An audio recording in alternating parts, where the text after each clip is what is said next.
ായിട്ട് രണ്ട് തരത്തിലാണ് GST registration ഉള്ളത്. ഒന്ന് വന്നിട്ട് റെഗുലർ രജിസ്ട്രേഷനും വേറൊന്ന് വന്നിട്ട് കോമ്പോസിഷൻ രജിസ്ട്രേഷനും. റെഗുലർ രജിസ്ട്രേഷൻ എടുത്ത് GSTയിൽ ബിസിനസ് ചെയ്യുമ്പോൾ ഈ ഇൻപുട്ട് ടാക്സ് ക്രെഡിറ്റ് മറ്റുള്ളവർക്ക് കിട്ടും. മന്ത്ലി റിട്ടേൺസ് ഫയൽ ചെയ്യും. GSTR1, GSTR3 എന്നുള്ള റിട്ടേൺസ് എല്ലാം ഫയൽ ചെയ്ത് പോകും. കോമ്പോസിഷൻ എന്നുള്ളത് പ്രത്യേകിച്ചും ഗവൺമെൻറ് ചെറുകിട വ്യവസായികളെ ഉദ്ദേശിച്ചിട്ടുള്ളതാണ്. അവർക്ക് ടാക്സ് കളക്ട് ചെയ്യാനുള്ള അധികാരങ്ങളൊന്നുമില്ല. അവർ ടേൺ ഓവർ 1.5 കോടിക്ക് താഴെയുള്ള ചെറിയ ബിസിനസ്സുകാരാണ് പ്രധാനമായി ഉദ്ദേശിക്കുന്നത്. അവർ 3 മാസം കൂടുമ്പോൾ റിട്ടേൺ ഫയൽ ചെയ്തിട്ട് ആ ടേൺ ഓവറിൻ്റെ 1% ടാക്സ് അവർ കളക്ട് ചെയ്യും. ഇവരുടെ ബില്ലിനൊരു പ്രത്യേകതയുണ്ട്. ബില്ല് ഓഫ് സപ്ലൈ എന്നായിരിക്കും ഇവരുടെ സെയിൽ ബില്ലിൻ്റെ ഹെഡിങ് ഉണ്ടാവുക.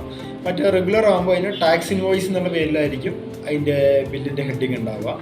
ഇതാണ് ഇത് തമ്മിലുള്ള വ്യത്യാസം. ചെറുകിടക്കാർക്ക് ഏറ്റവും ഉചിതമായ റീറ്റെയിൽ ചെയ്യുന്ന ചെറുകിടക്കാർക്ക് ഏറ്റവും നല്ലത് കോമ്പോസിഷൻ തന്നെയാണ്. ITC എന്ന് പറഞ്ഞാൽ GST രജിസ്ട്രേഷനുള്ള 2 വ്യാപാരികൾ, 2 പേർക്കും GST രജിസ്ട്രേഷനാണ്. ഇവർ തമ്മിലുള്ള പർച്ചേസും സെയിൽസും, അതായത് ഒരു രജിസ്റ്റേർഡ് ഡീലറിൽ നിന്ന് പർച്ചേസ് ചെയ്യുമ്പോൾ ആ പർച്ചേസ് ചെയ്ത സാധനത്തിൻ്റെ കൊടുത്ത ടാക്സ് അവർ റിട്ടേൺ ചെയ്യുമ്പോൾ അതിൽ തട്ടി കുറച്ച് ബാലൻസ് അടയ്ക്കാനുള്ള സംവിധാനമുണ്ട്. അതാണ് ഈ ITC കൊണ്ട് ഉദ്ദേശിക്കുന്നത്. RCM അഥവാ റിവേഴ്സ് ചാർജ് മെക്കാനിസം. RCM അതുകൊണ്ട് ഉദ്ദേശിക്കുന്നത് ഒരു സർവീസ് നമുക്ക് ലഭിക്കുന്ന ആളാണ് അതിന് ടാക്സ് അടയ്ക്കുന്നത്.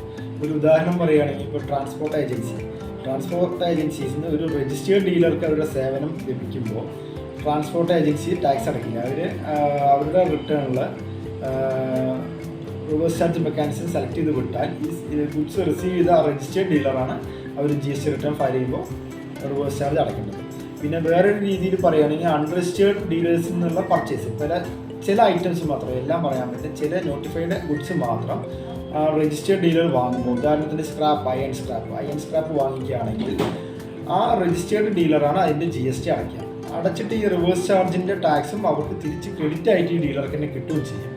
അതൊരു സംവിധാനമാണ് റിവേഴ്സ് ചാർജ് മെക്കാനിസം. അപ്പോൾ റിവേഴ്സ് ചാർജ് മെക്കാനിസത്തിനെ പറ്റി നമ്മൾ പറഞ്ഞു വരുമ്പോൾ ഇപ്പോൾ റീസെൻ്റായിട്ട് അടുത്ത കാലത്തായിട്ട് നമ്മുടെ രജിസ്റ്റേർഡ് ഡീലർ, റെഗുലർ രജിസ്ട്രേഷനുള്ള ആൾക്കാർ അവരുടെ ബിൽഡിങ്ങിന് വാടക കൊടുക്കുമ്പോൾ ആ വാടകയുടെ 18% റിവേഴ്സ് ചാർജായിട്ട് അടയ്ക്കണം. അതൊരു പുതിയ റൂളാണ്. കോമ്പോസിഷൻകാർക്ക് ഈ ബാധ്യതയില്ല.